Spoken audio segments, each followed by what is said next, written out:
10,000 आदमी खर्च कर देगा, कर्मकांड में खर्च कर देगा, शादी विवाह में खर्च कर देगा, पंडित जी को दे देगा, तो अगर उस कर्मचारी अधिकारी से कहा जाए कि भाई घर ठीक करो, कहा कि घर वाले मानते नहीं, तो घर वाले आपका पैसा क्यों लेते? जिसके वजह से आपको आमदनी मिली वो उस आमदनी को बांट क्यों रहे हैं? फिर अपना ही आपकी बात नहीं मानते।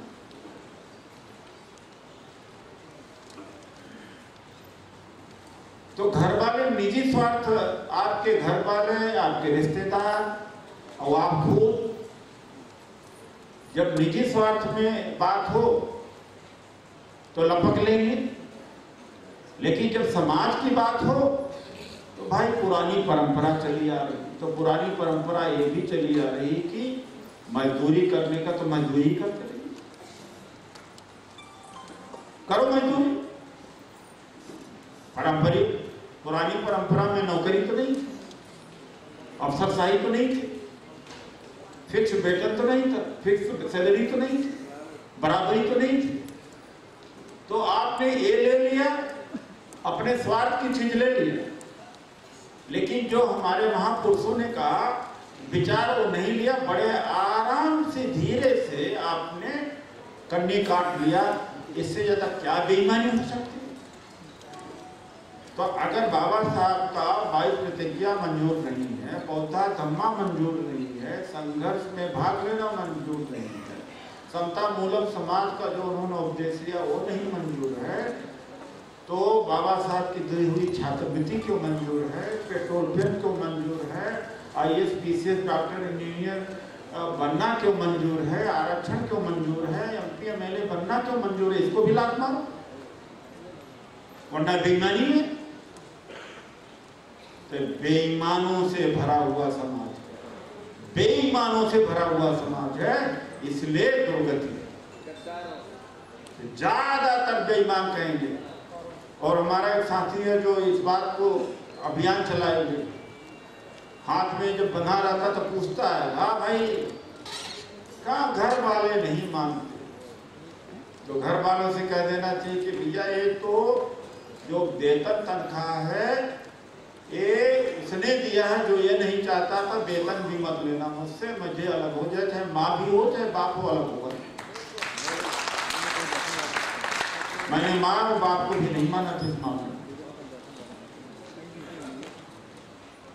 लोग कहते हैं, सिंहमार जी, लोग कहते हैं कि भाई माँ बाप की इज्जत करना चाहिए, तो वो मुझे मेरी इज्जत नहीं करेंगे, मेरी भी तो इज्जत है, मैं उनकी इज्जत करूं। तो मेरे घर में कई बार ऐसा होता था कि बड़ों की बात मानना चाहिए, तो कहा मेरी भी बात तो मानना चाहिए, बड़ों की बात मैं गलत बात को मान लूंगा। तो गलत बात मनवाना या किसी की गलत बात मानना इज्जत देना नहीं है। अगर माँ बाप गलत हैं वो भी आप मानो तो इज्जत, वो बेइज्जत नहीं।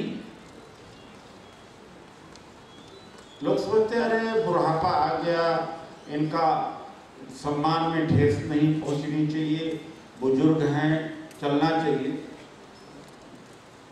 तो ये नहीं चलेगा।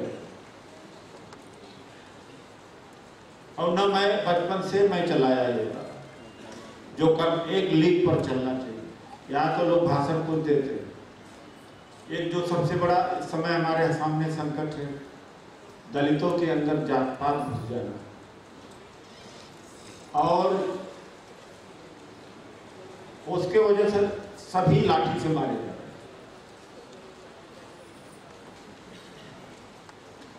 चमारबाद, खटीकबाद, धोबीबाद, वाल्मीकिबाद, जो जब तक ये चलता रहेगा आपको दुश्मन की जरूरत नहीं, आप अपने आप ही खत्म होते हैं।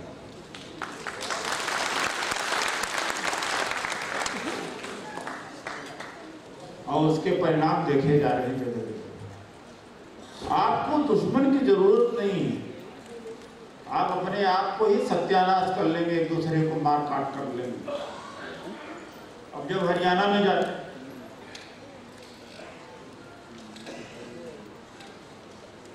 हरियाणा में जाते हैं तो वहाँ ए और बी की लड़ाई, वाल्मीकि अलग है और चमार अलग लड़ता है। आंध्रा में जाते हैं तो माला मादिगा। अरे आपकी लड़ाई में तो आपका पूंजी कहीं खत्म हो रही है, और जब पूंजी खत्म हो जाएगी बांटोगे क्या? मुझे बड़ा एक बात का तकलीफ होता है, जगह जगह पे लोग चमार खा गए। क्या खा गए? क्या खा गए? मुझसे कई लोग आते हैं। पिछले वर्ष से कोई धोबी समाज के मंत्री है, कहा चमारों ने खा लिया। हमका क्या खा लिया? वो मंत्री जी आए थे, अंदर से इतना तमतमाया, क्या ये बेवकूफी कर रहा है? हमका ये बेवकूफ, ये सब खत्म हो जाएगा तो बांटोगे क्या?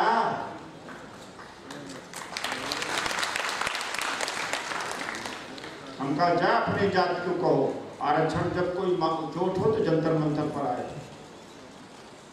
लड़ाई लड़े, तब तुम्हारा अधिकार है कहने का।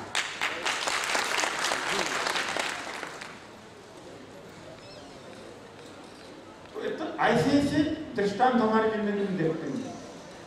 नालायकी क्या, और ज्यादातर लोग इस तरह नहीं। ये खा गए, कैसे खा गए? अरे तुम भी अपने बच्चों को पढ़ाओ, तुम तो कर्मकांड में भी लगे थे, तुम तो अंधविश्वास में लगे रहे थे। और जिस समाज ने अपने बच्चे को अपना पेट काट करके बाबा साहब को पढ़ करके स्कूल भेजा, वो पढ़ करके कलेक्टर IAS बना, तो क्या दिक्कत है? गलती तो तेरी है, तो भाग गए। तो कई लोग ऐसे हैं जिसको भाग जाना पड़ता, हमारे दुश्मन बन जाते हैं। उनका चलो कोई बात नहीं, कि जात पात का आंदोलन में चलने नहीं चाहिए।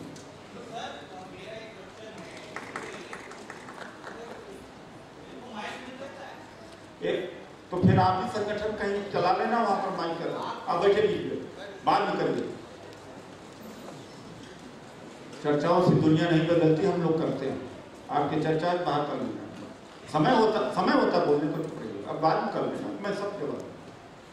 तो ये बातें आती हैं।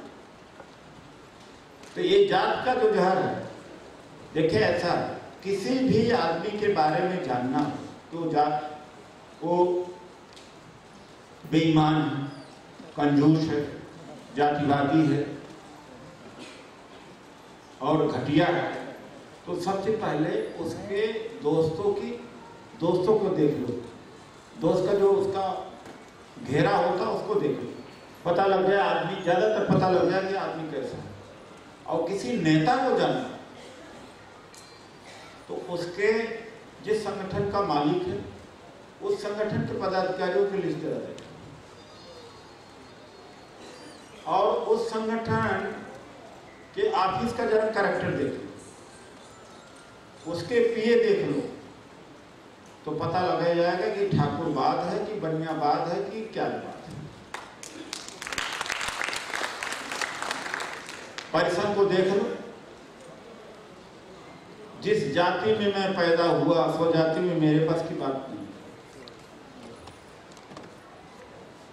शायद मुझे 2-4 पदाधिकारी भी नहीं नजर आते पूरे थे, क्योंकि मैंने योग्यता के आधार पर इस आंदोलन को चलाया है। जाति विहीन समाज की स्थापना को ही हमारे दिमाग में है। मेरे लिए इंसान है, अगर मैं भी जाति के ऊपर घमंड करूं तो मेरे ब्राह्मण भाई क्या गलत कर रहे हैं, बनिया भाई क्या गलत कर रहे हैं। मैं भी अगर जाति में, मुझे तो, मैं एक दिन कॉन्स्टिट्यूशन में मुझसे कहा, ऐसी चर्चा हो रही थी, तो मैं बोला उनका, मुझे इस बात का गर्व नहीं है मैं जिस जाति में पैदा हुआ उसके ऊपर मुझे कतई गर्व नहीं है, बल्कि मुझे शर्म आती है कि मैं जाति में पैदा। तो सब बड़े चौकन्ने हो गए। हमने कहा कि मुझे गर्व है इस बात का कि मैं मानव जाति में पैदा हुआ, मुझे शर्म आती कि मैं किसी जाति में बैठता हूं। मैं अपने कॉन्स्टिट्यूशन में कहूँ, मैं अपने क्षेत्र में कहूँ, and I feel and this is correct. ये सच है जो मैं कह रहा हूं। जाति का नाम किसी चमार नाम, वाल्मीकि नाम, खटिक नाम किसने दिया? किसी और ने दिया है कि हमने दिया है? बताओ ये बताओ। अगर किसी और ने दिया, उनकी बात आप मान रहे हो,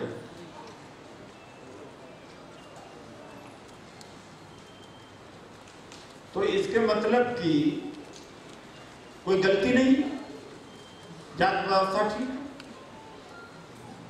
तो बाबा साहब की जो मुख्य लड़ाई थी जाति व्यवस्था।